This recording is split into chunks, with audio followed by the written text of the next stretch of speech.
इस तरह दुआ किया करो। आज की इंजील मुक़द्दस बामुताबिक मुक़द्दस मत्ती MC तेरी सताइश हो। उसके 6 बाब 7 से 15 आयत तक। और जब तुम दुआ करते हो तो गैर कौमों के लोगों की मानिंद बक बक ना करो, क्योंकि वो समझते हैं कि हमारी ज़्यादा गोई से हमारी सुनी जाएगी। बस उनकी मानिंद ना होना, क्योंकि तुम्हारा बाप तुम्हारे मांगने से पहले ही जानता है कि तुम्हें क्या दरकार है।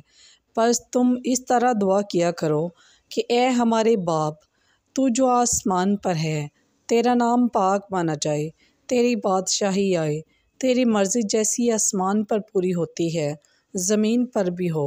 हमारे रोज़ीना की रोटी आज हमें दे, और जिस तरह हम अपने कर्ज़दारों को बख्शते हैं, तू हमारे कर्ज़ हमें बख्श, और हमें आजमाइश में ना पड़ने दे, बल्कि बुराई से छुड़ा।